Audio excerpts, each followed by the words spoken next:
안녕하세요. 얼마 전 이혼하고 혼자가 된 30대 중반의 평범한 여성입니다. 누구나 참을 수 없는 게 꼭 한 가지씩은 있는 것 같아요. 누군가에게는 폭력일 수도 있고 또 누군가에게는 차별일 수도 있겠죠. 제가 참을 수 없는 한 가지는 바로 무시입니다. 계기가 있었어요. 결혼하고 난 뒤부터 이 무시라는 게 정말 싫어졌거든요. 오늘 말씀드릴 이혼 사유와 엮여 있으니 이야기 한번 들어봐 주세요. 결혼 당시는 30대 초반이었어요. 공부에는 흥미도 소질도 없어서 대학에 갈 생각은 하지 않았죠. 게다가 집안 환경까지 나빠지면서 결국은 고등학교 졸업과 동시에 그 지역 인근에 있는 공장에 취직을 하게 됐어요. 솔직히 이때도 공장 다닌다고 무시하는 사람들이 있기도 했어요. 하지만 간혹 그럴 때는 그냥 쿨하게 웃어 넘겼고요. 돈을 버는 데 있어 귀천은 없다고 생각하거든요. 그리고 제가 불법적인 일로 돈을 버는 것도 아니잖아요. 힘든 일을 한다며 다른 사람들한테 무시당할 일은 아니라고 생각했죠. 그러다가 일하는 공장 근처에서 음식점을 운영하고 있던 남편과 만나 결혼까지 하게 되었네요. 첫 번째 난관은 생각보다 빨리 찾아왔어요. 상견례 전에 시모와 만나는 자리가 있었는데 시모가 정말이지 탐탁치 않다는 표정으로 말하더군요. 아가씨, 근처 공장에서 일한다고 했지? 나는 공장 다니는 며느리 싫어.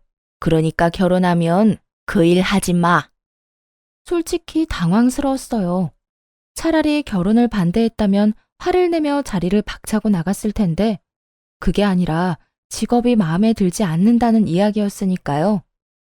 당시에는 편하게 생각하려 했어요. 일을 그만두면 퇴직금도 받을 것이고 그 돈으로 결혼 자금을 마련할 수 있을 거라고 생각했거든요. 게다가 일하는 것 자체를 싫다고 한 건 아니니까 나중에 식당 아르바이트든 뭐든 다른 일을 찾으면 되겠지 생각했어요. 네, 어머님. 일 그만두고 당분간은 내조에 전념할게요. 이 대답이 마음에 들었는지 그 뒤로 시모는 별다른 말을 하지 않았고요. 그렇게 천천히 결혼 준비를 시작했죠. 그런데 일을 그만둔 선택이 좋은 선택이 아니었다는 건 결혼 직후에 깨달았어요. 당신 요즘 왜 이렇게 늦게 들어와? 일 마치는 시간 훨씬 지났는데 이렇게 늦게 들어오고. 술도 좀 그만 마셔. 아, 잔소리 좀 그만해. 돈 버는 게 뭐 쉬운 일인 줄 알아? 집에서 집안일이나 하고 있으니까 돈 버는 게 쉬운 줄 알지? 남편은 마치 제가 돈을 한 번도 벌어본 적 없는 사람처럼 취급하기 시작하더군요. 내가 돈을 안 벌어봤어? 지금 당장이라도 돈 벌러 가라 그러면 갈 수 있어. 나 당신 어머님 때문에 일 안 하고 있는 거야. 돈 버는 걸로 생색내고 싶으면 다른 사람한테 해. 나한테 하지 말고. 누가 생색을 냈다고 그래. 그냥 사실 얘기하는 거고 내가 힘든 건 맞잖아. 넌 집에서 일도 안 하고 있으면서 남편 위로해 줄 생각은 없는 거야? 위로는 당신 어머님 뜻대로 일 그만둔 나한테 해야겠지. 그 때문에 지금 당신한테 이런 소리 듣고 있는 거니까. 힘들어? 그럼 나도 일할까? 난 좋은데. 남편의 이런 짜증은 늘 의미 없이 끝나곤 했죠. 본전도 못 찾을 거면서 왜 그런 얘기를 꺼내서 집안 분위기만 망치는지 모르겠네요. 그런데 남편만 그런 게 아니었어요. 시모도 마찬가지로 그런 말과 행동을 하더라고요. 일을 안 한다는 이유로 시시때 때마다 허드렛 일을 시키며 말하곤 했어요. 여자가 할 일 없이 집안에만 있으면 한심해 보이는 법이다. 그러니 부지런히 움직여. 배운 거 없이 잘한 티 내지 말고. 처음에는 그냥 넘기려고 했지만 기분이 상하는 건 어쩔 수 없었죠. 결국 참다 못해 시모에게 말했어요. 어머님, 할 일 없이 집안에만 있도록 만든 게 어머님이시잖아요. 솔직히 공장에서 일만 잘하고 있었는데 나온 게 아깝긴 했어요. 그렇게 집에 있는 게 싫으시면 그냥 다시 일하러 갈까요? 이렇게 말하면 시모도 남편처럼 더 이상 아무 말도 하지 않고 꼬리를 내렸죠. 며느리가 굶어 죽는 한이 있더라도 공장은 보내고 싶지 않은 모양이더라고요. 뭐라더라? 자기 친구 며느리들은 다 안정적이고 좋은 직장을 가졌다나 뭐라나. 아니, 이런 말을 할 거면 뭐하러 결혼을 시켰나요? 처음부터 결혼을 반대할 것이죠. 아들에게 나쁜 엄마는 되기 싫고 그렇다고 좋은 며느리는 보고 싶고 그러니까 본인이 원하는 대로 이렇게 요구한 거잖아요. 그리고 저는 그걸 들어줬을 뿐이고요. 그런데도 매번 이런 식으로 걸고 넘어지니 슬슬 열이 받았죠. 하지만 그렇다고 이혼할 사유까지는 아직 아니었어요. 그리고 그때는 이게 무시라고 생각하지 않았기도 했고요. 시댁이 저를 정말 무시하는구나 하고 느꼈던 사건은 결혼하고 1년 뒤쯤에 찾아온 친구가 발단이었네요. 친구는 공장 다닐 때 함께 일했던 친구였어요. 착실한 아이였는데 부모님이 안 계셨죠. 오랜만에 찾아온 그 친구는 이미 만삭이 된 배를 보여주며 돈을 좀 빌려달라고 하더라고요. 아이 아빠는 도망갔다고 하면서요. 아무래도 산 달이 다 되어 공장에서 나온 모양인데 계약직이라서 계약 만료로 육아휴직 같은 것도 받을 수 없는 상황이었던 거고요. 그런 상황을 들었는데 부모도 없이 혼자 된 친구를 못 본 척 할 수는 없잖아요. 그래서 친구에게 퇴직할 때 받은 퇴직금 1,000만 원 중 500만 원을 빌려줬네요. 저도 일을 안 하는 처지였기 때문에 많은 돈을 친구에게 줄 수는 없었어요. 친구는 그 돈만으로도 굉장히 고마워하더라고요. 사실 빌려주면서도 돌려받을 생각은 하지 않기로 했어요. 안 된 마음에 빌려준 건데 그걸로 계속 끙끙 앓게 만들 거라면 차라리 빌려주지 않는 게 낫다는 생각이었으니까요. 게다가 저는 원래 상대방이 믿음직스럽지 못하다고 생각하면 돈이 없다고 애초에 빌려주지도 않을 타입이었거든요. 근데 그 친구의 성격도 잘 알고 있었고 만약에 그 친구가 돈을 떼먹는 일이 있다고 하면 그건 분명히 무슨 이유가 있을 법한 친구이니 빌려주면서도 마음 편하게 빌려줬죠. 친구가 돌아가고 며칠 뒤에 시댁에서 남편과 저를 불렀어요. 시댁에 가서 시모와 마주 앉았을 때 시모는 이렇게 말하더군요. 너희 아버지 차가 너무 오래돼서 바꿔야 할 것 같다. 그러니까 너희가 돈 좀 내는 게 어떠냐? 저는 당연히 가만히 있었죠. 그땐 돈을 버는 것도 아니었고 낄 자리가 아니라고 생각했거든요. 그런데 남편은 그 얘기를 듣자마자 시모에게 그러더군요. 어머니, 그럼 제가 500만 원 보태드릴게요. 당신도 돈 모아둔 거 있지? 그거 내놔봐. 마치 제 돈이 자기 돈인 양 말하는 남편을 보니 기가 찼어요. 빌려달라는 것도 아니고 그냥 달라는 말투에 다시 돌려줄 생각도 없는 듯한 말에 어이가 없더라고요.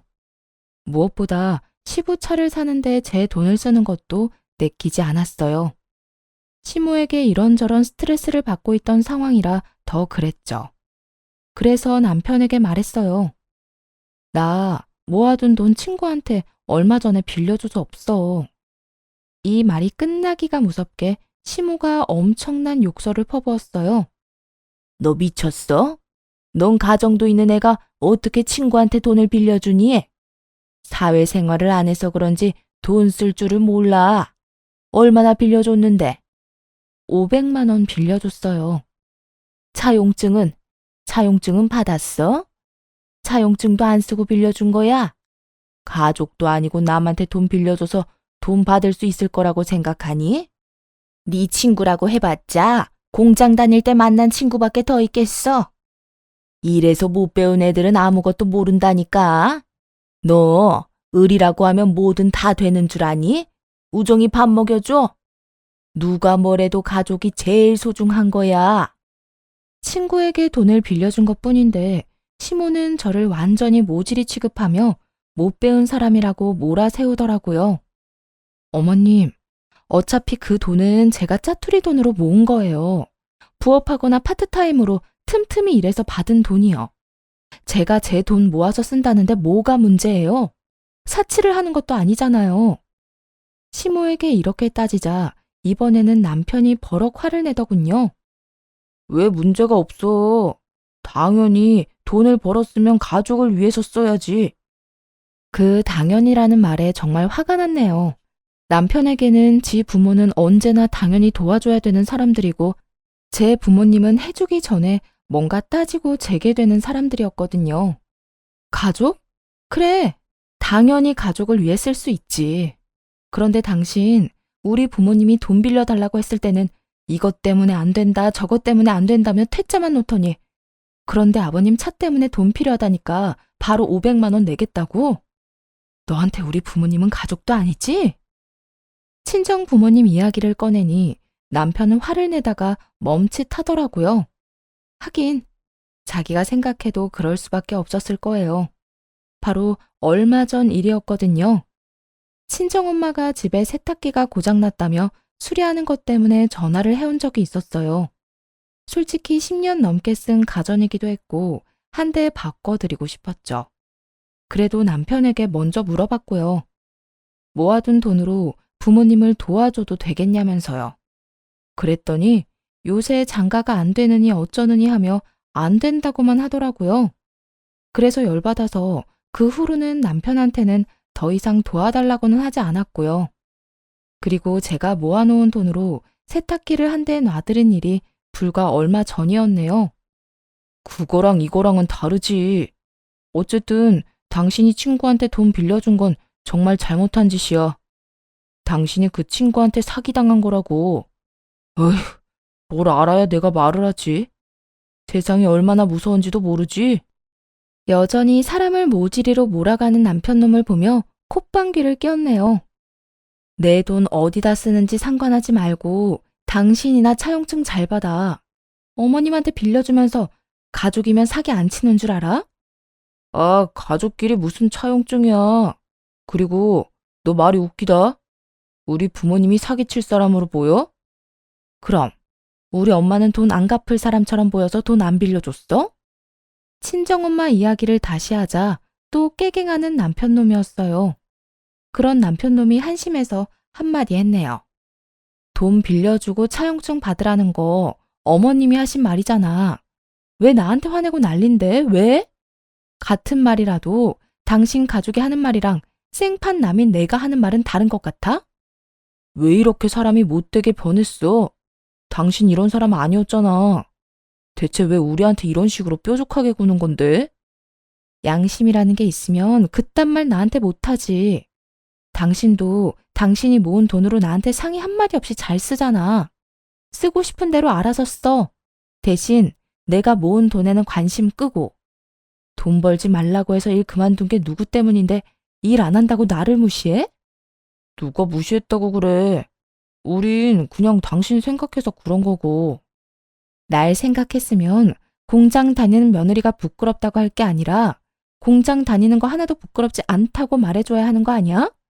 내가 진짜 더럽고 치사해서 나도 앞으로 일할 거야. 돈을 벌어야 이런 무시를 안 당하지. 결국 남편과 대판 싸우고는 그 길로 시댁을 나와 집으로 돌아왔어요. 시부모 앞에서 열심히 남편과 싸우고 돌아온 다음 날부터 시모는 연락도 안 하더군요. 제 성격이 개차반인 걸 이제야 알게 돼서 좀 아깝더라고요. 미리 성격을 고지해줬으면 처음부터 저를 피해 다녔을 텐데 말이죠. 어쨌든 주변이 조용해지니 좋긴 하더군요. 돈을 빌려갔던 친구는 그 뒤에 연락도 없었어요. 혼자서 애 키우느라 힘든가 보다 했어요. 2년이 지나는 시간 동안 친구에게서는 연락이 없었는데 남편놈과 시모는 그 기간 동안 그걸 아주 우려먹더라고요. 당신 그거 사기당한 거야. 친구가 아니라 왼수지. 아이고, 돈만 아깝잖아. 당신이 모은 돈인데. 이래서 모자라다는 소리 듣는 거라고. 알아? 호구가 따로 없네. 아주 막말을 퍼붓더라고요. 이미 정이 떨어질 대로 다 떨어진 사이임에도 더 떨어질 정이 있다는 게 신기할 정도였죠. 남편은 그 일로 계속해서 괴롭히더군요. 그만 좀 하라고. 당신이 무슨 앵무새야? 매번 똑같은 말 하는 거 질리지도 않냐고. 그러는 당신이야말로 아버님 차 살 때 준 돈 돌려받지도 못했으면서 나한테 이런 말 하기 전에 네 앞가림이나 잘해. 매번 이런 식으로 끝이 나곤 했죠. 솔직히 남편과 이런 걸로 투닥대는 것도 그만하고 싶었어요.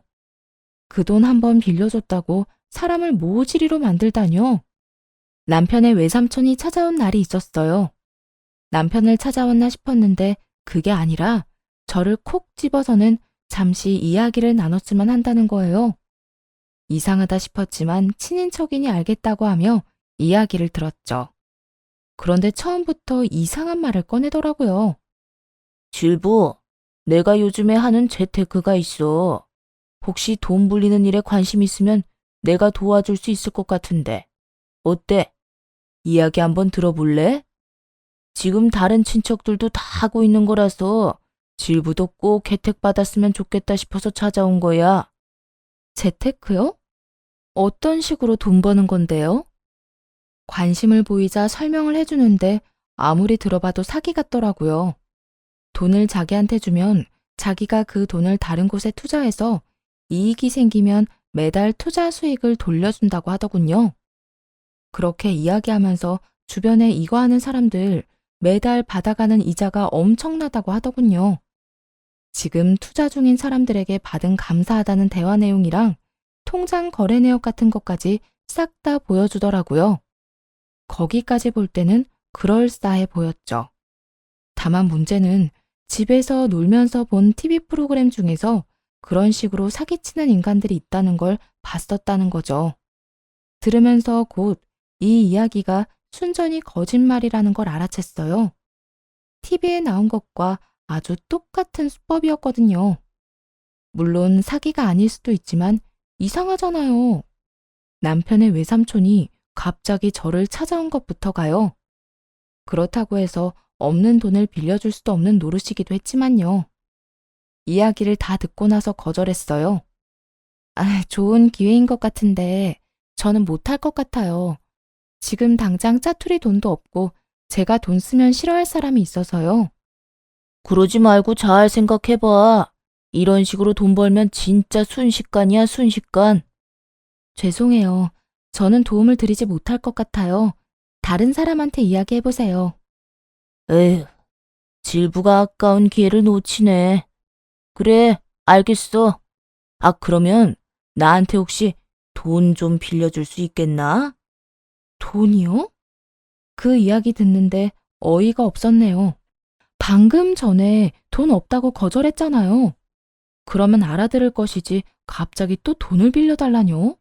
그런데 시삼촌은 천연덕스럽게 말하더라고요. 그래, 자네가 돈 빌려주면 내가 조만간 더 이득 내서 빌린 거보다 더 돌려줄게. 저 돈 없다는 제 이야기 못 들으셨어요? 돈 없어도 다른 데서 빌리는 건 되잖아. 여자라고 안 빌려주는 거 아닐 텐데. 진짜로 아까워서 그래. 내가 돈 넣고 나중에 자네한테 돈 돌려줄게. 그러면 되잖아. 어떻게든 돈을 빼가고 싶은 모양이었어요. 속으로 욕을 하면서도 겉으로는 미소를 지으며 말했죠. 제가 직장이 변변찮아서 돈 빌리는 것도 힘들어요. 그러니까 그렇게는 못 빌려드릴 것 같아요. 어떻게든 거절의 말을 건네자 시삼촌은 그 사람 좋던 미소를 거두고는 못마땅하다는 듯 쳐다보더군요. 조카가 장가를 잘못 갔네. 이렇게 융통성 없는 여자랑 어떻게 같이 사나 몰라? 그렇게 말하고는 돌아서서 나가버리더군요. 솔직히 그 사람이 뭐라 말하든 돈을 빌려줄 생각은 없었네요. 그런데 그날 저녁에 남편과 시모가 집에 함께 쳐들어와서는 엄청 뭐라고 하더라고요. 너 어떻게 그렇게 사람이 모질게 굴 수 있어? 외삼촌 왔었다며? 외삼촌이 돈 빌려달라는데 너 단칼에 거절했다면서? 어떻게 그런 짓을 해? 외삼촌이 어떤 삼촌인데? 외삼촌이면 남편 외삼촌이겠죠. 그런데 왜 저한테 화내세요? 아니, 친구한테 돈 빌려줬다고 모질이라고 욕 엄청 얻어먹어서 다른 사람들한테 이제 돈 안 빌려주기로 다짐했었거든요. 그런데 왜 또 욕을 먹는지 모르겠네요. 너 지금 그걸 말이라고 해? 친구랑 삼촌이 똑같아? 네 친구한테 빌려줬으면 시삼촌한테도 그만큼 빌려줘야지. 넌 가족이 될 최소한의 생각조차 없어? 아니, 돈 빌려준 걸로 두고두고 2년 동안 욕먹었잖아요. 그래서 이번에는 안 빌려준 거고요. 그리고 아무리 봐도 사기 같던데요? 돈 빌리러 와서는 대출을 받아서라도 돈 빌려달라고 하는 게 당연한 거예요? 그럼 대출을 받아서라도 빌려줬어야지. 시삼촌을 뭐라고 생각하는 거야? 융통성도 없고 배려도 없는 년.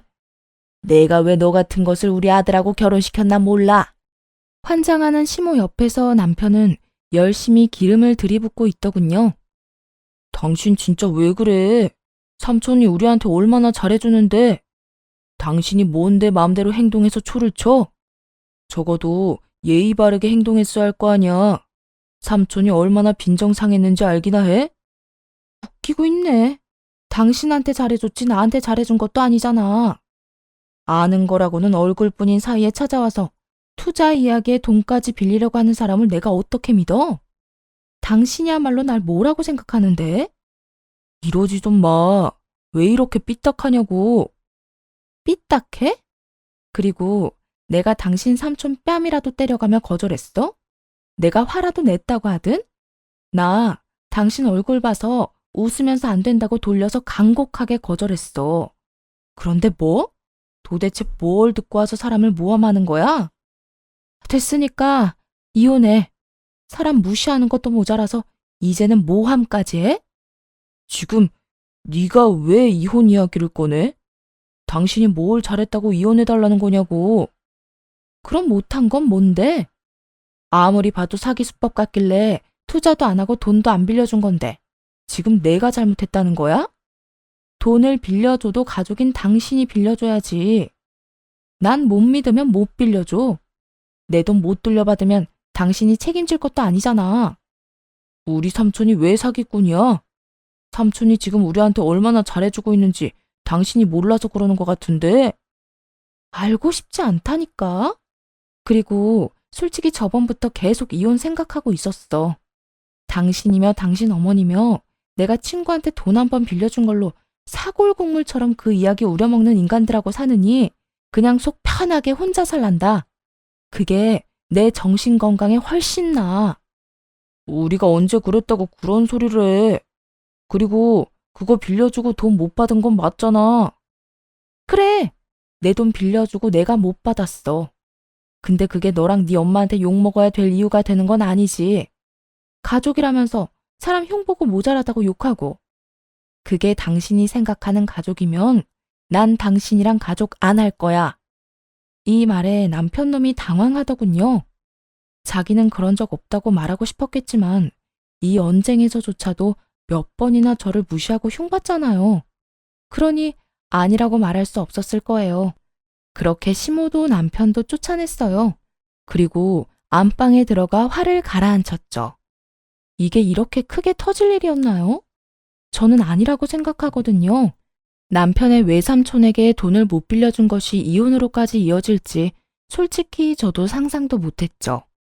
그렇지만 이내 좋게 생각하기로 했어요. 그래, 이 지긋지긋한 집안이랑 이제 헤어지자. 이렇게요. 그렇게 생각하니 또 마음이 좀 가볍더라고요. 며칠 뒤 남편이 진짜 이혼할 거냐고 묻길래 진짜 이혼하겠다고 했더니 알겠다고 이혼해주겠다고 하더군요. 그렇게 이혼장을 접수했어요. 솔직히 결혼기간 꼴랑 3년이라 갈라서고 나눌 것도 뭐 없다 생각했거든요. 그냥 이 집, 전세금 중 1억은 제 거라서 그것만 받아가면 된다 생각하고 있었어요. 제가 모은 돈 5천에 친정엄마가 어렵게 마련해준 5천까지 제 재산이 모두 이 안에 있었으니까요. 집이 어디 갈 것도 아니고 집 빼기만 하면 바로 돈 나눠 갖고 갈라서면 끝이라는 생각으로 직장을 다시 알아보고 있었네요. 남편과 이혼하면 저도 직장을 새로 가져야 할 테니까요.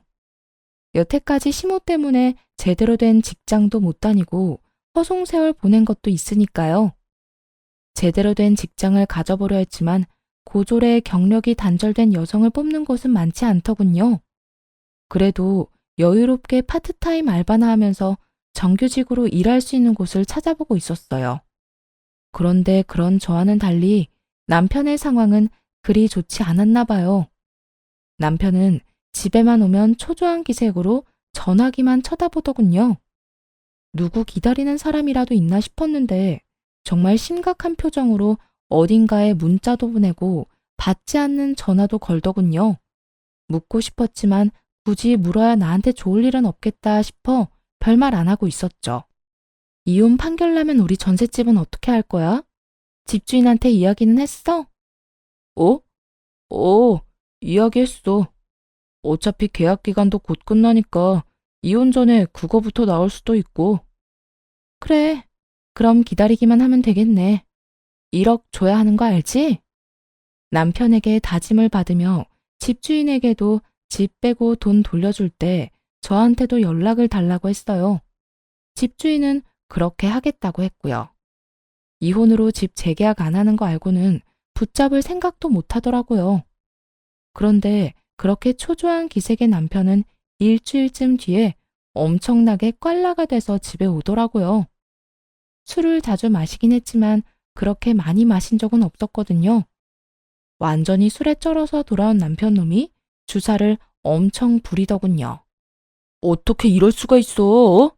어떻게 나한테 이래? 와, 진짜 환장하겠다. 이러다 돌아가시겠다고. 좀 조용히 해. 당신 혼자 사는 집이야? 무슨 술을 이렇게 처먹고 와서 행패야? 지금 내가 술 안 먹게 생겼어? 술을 안 먹을 수가 없어. 내가 지금 8천만 원이나 되는 돈을 날리게 생겼는데. 순간 엄청 놀랐어요. 말을 잇지 못했죠. 설마 이 인간이 나 몰래 돈을 빌린 건 아닌가 걱정했네요. 잘못하면 저 인간이 가진 빚까지 나눠 가질까 봐요. 벌렁거리는 가슴을 안고 남편 놈에게 물었죠. 무슨 일인데? 무슨 돈을 어떻게 날리는데? 우리 외삼촌이 연락이 안 돼. 내가 우리 외삼촌한테 돈을 얼마나 많이 투자했는데 그 돈이 지금 어디 갔는지도 모르고 외삼촌도 어디 갔는지 몰라. 그 이야기를 들으니 딱 촉이 오더군요. 남편놈이 외삼촌의 그 사기 수법에 홀라당 넘어가서 돈을 넘겼나 보더라고요. 이야기를 들어보니 아주 탈탈 털렸던데요.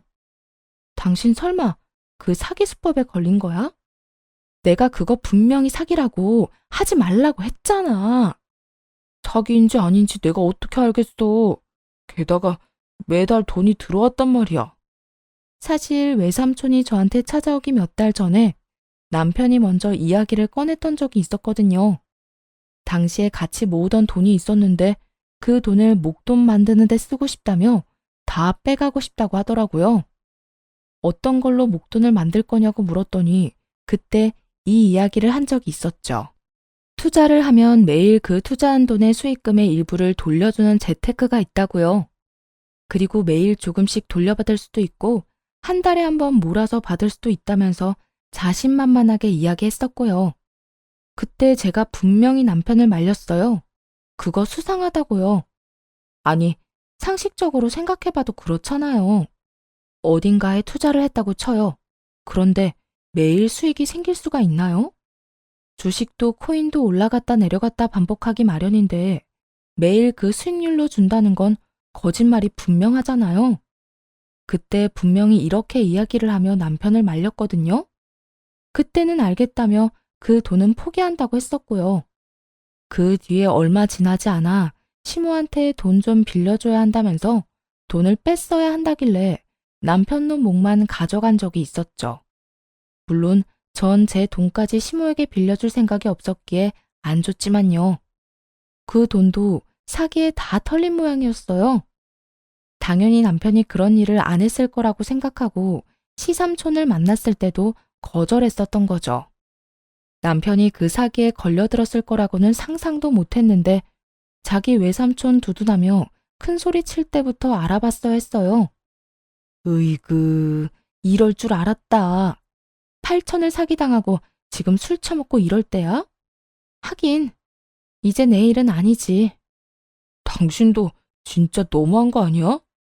내가 사기당했으면 나를 위로해줘야지. 왜 이렇게 냉정하냐고. 내가 위로를 왜 해? 나는 분명히 말렸어. 하지 말라고. 사기 같다고 말했잖아. 그런데 내 말 허투루 듣고 거기다 돈 쏟아부은 네가 잘못이지. 어쩜 간도 크지. 8천만 원이나 되는 돈을 다 줄 수가 있어? 처음에는 100만 원이었어. 그런데 꼬박꼬박 돈이 나오는 데다가 수익률도 좋아서 1,000만 원 채워서 넣었고, 그 다음엔 5천 채워 넣었지. 그러니까 한 달 수익률이 엄청나더라고. 그럼 나머지 3천은? 그건 뭔데? 그거는 외삼촌이 그때 당신한테 돈 빌려달라고 왔을 때 당신이 거절하고 내가 대신 빌려준 거. 신용대출 받은 건데 그거 가져가더니 그 이후로 연락이 안 돼. 가만 보니 그 시삼촌이란 작자는 남편 놈에게 이미 빨대를 꽂고서 원금을 확 빨아들인 후 그 돈으로 이자라는 명목하에 돈을 조금씩 돌려준 뒤 마지막에 욕심을 더 낸 남편 놈에게 돈까지 빌려서 종적을 감춘 거였어요. 그러게 내가 뭘 했어. 가족끼리라고 너무 믿지 말라고 했지? 잘하는 짓이다. 내 말 안 듣고 결국은 자기 무덤 팠네. 피식 웃으며 혀를 찼네요. 남편 놈이 저 몰래 빌린 돈은 모두 남편 놈의 빚이었고 저하고는 아무 관련 없었거든요. 이미 이혼 조정을 하고 있는 상황이라 저는 전세금 1억만 받고 나가면 끝이니까요. 남편 발등에 불이 떨어지든 말든 상관없는 일이었죠. 매번 그렇게 친구한테 돈 빌려준 나 욕하면서 모자라다더니 당신이 사기당하니까 기분이 어때? 그것도 그렇게나 소중하게 여기던 가족인데, 응? 아무 말도 하지 마. 나 기분 진짜 안 좋거든. 당신 빈정거림 받아줄 여유도 없어. 누군 여유가 있어서 당신이랑 당신 엄마 빈정거림 받아준 줄 알아? 그래도 당신은 다행으로 생각해야지. 내 빈정거림이 앞으로 며칠이면 끝나잖아. 우리 곧 이혼할 건데 더 이상 잔소리도 안 들어도 되고 좋지. 나는 2년 내내 당신이랑 당신 엄마한테 모자라다는 소리 들으면서 살았어. 그래서 이혼하는 거고. 당신이 사기당해서 참 유감이긴 한데 어차피 네가 뿌린 대로 거둔 거잖아. 사기꾼한테 당한 것도 네가 돈 직접 준 거고 나한테 한 소리 듣는 것도 네가 나한테 한 소리 그대로 다시 듣는 거니까. 남편 놈은 자존심이 많이 상한 모양이었어요. 제 말을 듣지 않으려 귀를 막고 쇼를 하더군요. 그러면 뭐해요? 이미 사기당한 돈은 못 찾을 텐데. 그리고 사기꾼이 잡힌다 한들 그 돈이 남아 있겠어요? 다 쓰고 없겠죠. 그 다음날 술이 깨고 나서 남편 놈은 눈치를 슬슬 보더군요. 사기당했다는 걸 제가 알아버렸으니 기세등등하던 모습도 사라져 버렸어요. 제가 호구라며 사기당한 사람이라며 모자란 사람 취급할 땐 언제고요? 알고 보니 진짜 모질의 호구는 자기라는 걸 알고 반성을 좀 한 모양인지 어쨌든 조용해지니까 좋더라고요. 그렇게 며칠 뒤에 이혼 판결이 나고 전셋집도 빼게 됐어요. 남편이 사기를 당한 와중에 목돈을 보고 무슨 생각을 할지 모른다는 생각이 들어 함께 가서 전세금을 받아왔네요. 그리고 정확하게 제가 낸 금액 1억을 돌려받았어요. 그걸 보는데 어찌나 마음이 흐뭇하던지요. 남편 놈은 그 돈을 참으로 착잡한 표정으로 쳐다보더군요. 하기야 신용대출을 갚아야 했으니까요. 남편이 낸 전세대금은 7천만 원 정도였는데 3천만 원은 신용대출을 갚고 4천 정도 남았나 보더라고요. 하지만 그것 가지고는 집을 구할 수도 없었기에 시댁으로 들어간다고 들었네요. 정말 웃긴 건 마지막에 이삿짐 센터 불러서 짐을 빼는데 남편 놈이 그러더군요. 당신 나랑 이혼하는 거 진짜 잘못 선택한 거야. 당신이 지금 이혼하고 나가서 변변찮은 일자리 하나 찾을 수 있을 것 같아? 내가 고용주라도 당신 같은 사람 안 뽑아. 나이는 많지, 경력도 없지, 고졸이지. 당신 같은 사람은 그냥 집에서 내조나 하는 게 최고라고. 멋대로 생각해. 근데 난 그 정도로 큰 사기는 안 당해. 그러니까 내 걱정하지 말고 네 걱정이나 해. 돈은 다 날려먹은 주제 어디서 다른 사람 조롱질이야? 그 조롱에 한마디 하자 전 남편 놈이 욱하더군요. 일부러 저러는 이유는 알 것 같았어요. 자기가 당한 일로 비웃음을 사고 싶지 않았던 모양인데 솔직히 지금 저보다 자기가 더 급하잖아요. 그 와중에 강한 척 하는 걸 보니 아직도 정신 못 차렸다 싶더라고요. 그리고 나이 많고 경력 없고 고졸인 거 저도 잘 알아요. 제대로 된 일자리 못 구하면 알바라도 구해서 일하면서 다시 공장 일자리라도 알아볼 생각이었거든요. 솔직히 돈도 못 벌게 하면서 사람 무시하는 전 남편 시모가 없으니 오히려 뭘 해도 돈 잘 벌 수 있겠다는 생각만 들었어요. 더 잘 살 수 있겠구나 하는 생각도 했고요. 가로막는 것들이 사라졌으니까요. 끝까지 저를 조롱하며 괴롭히려 했던 전 남편 놈은 더 이상 저에게 아무런 상처도 주지 못하고 자기만 상처 입은 채 돌아섰어요. 그게 마지막일 거라고 생각했네요. 그렇게 전 남편과 헤어지고 정말 놀랍게도 500만 원을 빌려줬던 친구와 재회하게 됐어요. 남편 놈과 이혼하면서 전화번호를 바꿨는데 어떻게든 묻고 물어서 연락을 했더라고요. 네가 그때 도와줘서 나 자리 잘 잡았어. 지금 괜찮은 미용회사에 정규직으로 입사도 했고 너 아니었으면 진짜 나 길거리에서 굶어 죽었을지도 몰라. 너무너무 고마워. 친구는 그때 빌려갔던 돈 500만 원에 이자 100만 원까지 얹어서 600만 원을 들고 찾아왔더라고요. 그러면서 고맙다고 손을 꼭 붙들며 말하더군요. 괜찮아. 사실 나 이 돈 못 받을 수도 있다고 생각했어. 그래도 괜찮다고 생각했으니까 빌려준 거야. 근데 이렇게 돌려받으니까 좋긴 하다. 나 얼마 전에 이혼했거든. 남편이랑. 친구에게 그간 있었던 일을 다 알려줬어요. 친구에게 빌려준 돈 때문에 긴 시간 욕먹었다는 이야기를 듣고 친구가 미안해하면서 엄청 욕해줬죠. 자기가 더 빨리 찾아갔으면 제가 그런 소리 들을 일 없었을 거라고 굉장히 자책하더라고요. 네가 왜 잘못했다고 생각해? 내가 그 돈 받을 거였으면 너한테 매일같이 전화하고 돈 돌려달라고 재촉했겠지. 근데 그거 아니잖아. 내가 그냥 놔둔 거잖아. 이건 그 사람들이 잘못한 거야. 나를 무시하고 욕하는 사람들. 전 남편과 그 사람 엄마가 잘못한 거지. 그럼 이혼하고 지금 살 곳은 있어? 이혼하면서 전세금으로 냈던 1억 그대로 돌려받았어. 그걸로 작은 평수의 집은 계약했는데 직장 구하기가 힘드네. 정규직으로 들어가고 싶은데 내가 나이가 많아서. 안 되면 다시 공장이나 들어가든지 알바나 계속 하든지 하려고. 그러면 우리 회사에 지금 사람 구하고 있는데 한번 도전해 볼래? 내가 도와줄게. 합격할 수 있도록. 친구는 자신이 취직한 회사에 합격할 수 있도록 도와주겠다고 했고 저는 그 기회를 놓치지 않았어요. 미용 관련 회사라 재미도 있고 배우는 것도 좋았죠. 무엇보다 옆에서 짹짹대는 인간들이 없어서 더 좋았네요.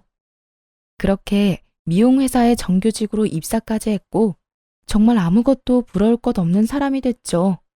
마치 새로 시작하는 사람 같았거든요. 이혼은 마치 먼 옛날의 일처럼 느껴질 정도로 현재를 굉장히 열심히 살았어요. 그런데 입사하고 몇 달 뒤에 전 남편이 찾아왔어요. 분명히 전화번호, 집 주소 다 바꿨는데 말이에요. 어떻게 찾아왔나 싶었는데 흥신소에 부탁까지 해서 찾았더라고요. 그렇게까지 해서 저를 찾을 일이 뭐가 있나 싶었는데 전 남편 놈이 어이없는 말을 해대기 시작하더군요. 잘 지냈어? 그럼 잘 지냈지. 이혼하고 나니까 살만 나더라. 그러는 당신은 왜 나 찾아왔어? 내가 연락처 다 바꿨는데 어떻게 알고? 흥신소에 부탁했어. 당신한테 부탁할 일이 좀 있어서. 당신이 나한테 부탁이라고? 우리가 서로 부탁할 만한 사이는 아니지 않나? 너무 빈정거리지 말고 들어줘. 우리 지금 정말 힘들어서 당신 찾아온 거야. 우리라니. 지금 여기 전 남편과 저밖에 없는데 우리라는 말을 하는 전 남편을 보며 기분이 쎄했어요. 당신 그때 이혼하면서 전세금 1억 가져갔잖아. 혹시 그거 좀 빌려주면 안 될까? 정신 나간 요구를 부탁이라고 포장해서 말하는 전 남편을 보며 코웃음을 쳤죠. 뭘 빌려줘? 1억?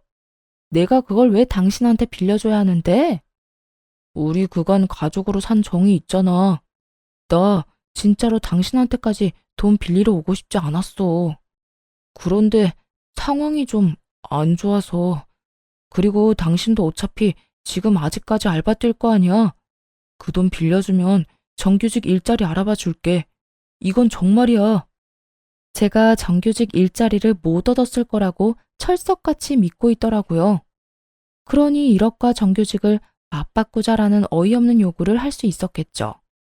이 인간이 왜 이런 거금이 필요할까 궁금해서 물어봤어요. 그 돈 빌리려는 이유가 뭔데?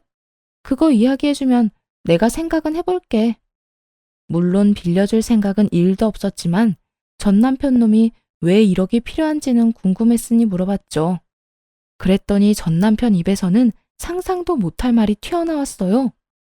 우리 엄마가 외삼촌한테 투자를 엄청 넣었더라고. 나는 상대도 안 될 만큼 거금을 때려 넣었어. 거의 1억 5천? 그 아줌마한테 돈이 어디 있어서 그런 거금으로 투자를 했대? 아버지 집 담보로 대출 받아서 넣었는데 그게 지금 대출금이 감당이 안 돼. 처음에는 외삼촌이 이자로 주는 돈으로 대출금을 막아 넣었는데 외삼촌 그렇게 잠수 타고 돈 안 주니 막는 게 힘들어져서. 전 남편뿐만 아니라 시모도 똑같이 사기를 당했더라고요.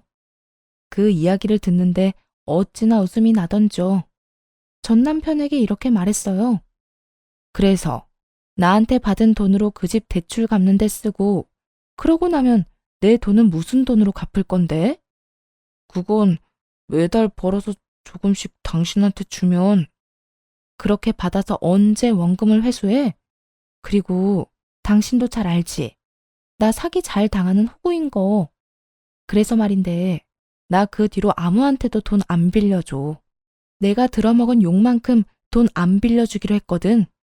그렇게 말하자 전 남편 얼굴이 싹 굳더라고요. 하긴 자기가 얼마나 못됐게 굴었는지 생각이 안 나는 게 이상했죠. 가족이라서 믿고 가족이 아니라서 안 믿는다더니 결국 봐. 진짜 사기당한 건 너랑 네 엄마잖아. 이러면 진짜 모자란 건 당신이랑 당신 엄마지. 이렇게 모자란 사람한테 돈을 빌려줬다가 못 받으면 어떡해? 그러니까 나한테 돈 빌릴 생각하지 말고 가족 모두 열심히 일해서 돈 갚을 생각해. 내가 정규직 직장도 알아봐 준다고 했잖아. 당신한테 그렇게 나쁜 조건도 아니야. 미안한데 나 이미 정규직으로 취직했거든.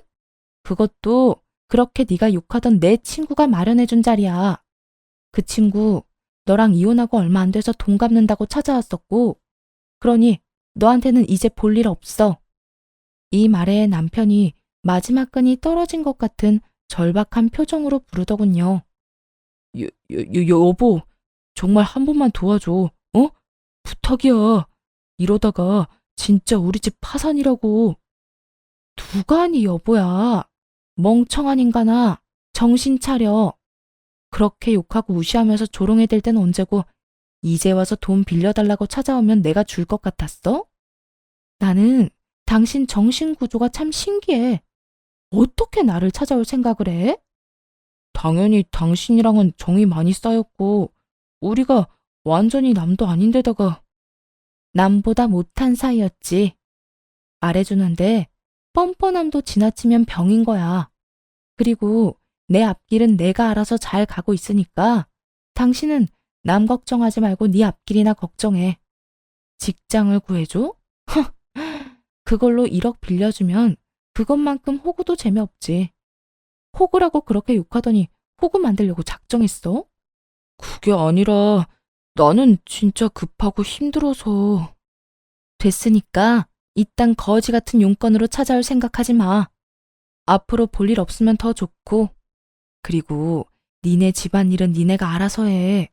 사기당한 게 너지 나는 아니잖아. 이 말에 전 남편은 그 자리에서 얼어붙어 쳐다만 보더군요. 그런 전 남편 놔두고 그 길로 자리를 빠져나왔어요. 나오는데 어찌나 웃기던지요. 비웃음이 나와 입이 삐죽대는데 더 열받게 하지 못한 게 아쉬울 따름이었죠. 친구에게 돈 한 번 빌려줬다가 2년 내내 모지리에 호구라는 소리 들으며 고생하던 저와 그렇게 욕하던 시모와 전 남편의 상황이 완전히 뒤바뀐 것이 너무 웃겼어요. 솔직히 전 남편과 시모가 그런 식으로 조롱하지만 않았더라도 이혼할 일은 없었을 거예요. 안 입고 와도 조금은 참고 살았을지도 모르죠. 남편이 제게 좀 더 잘해주기만 했어도 말이에요.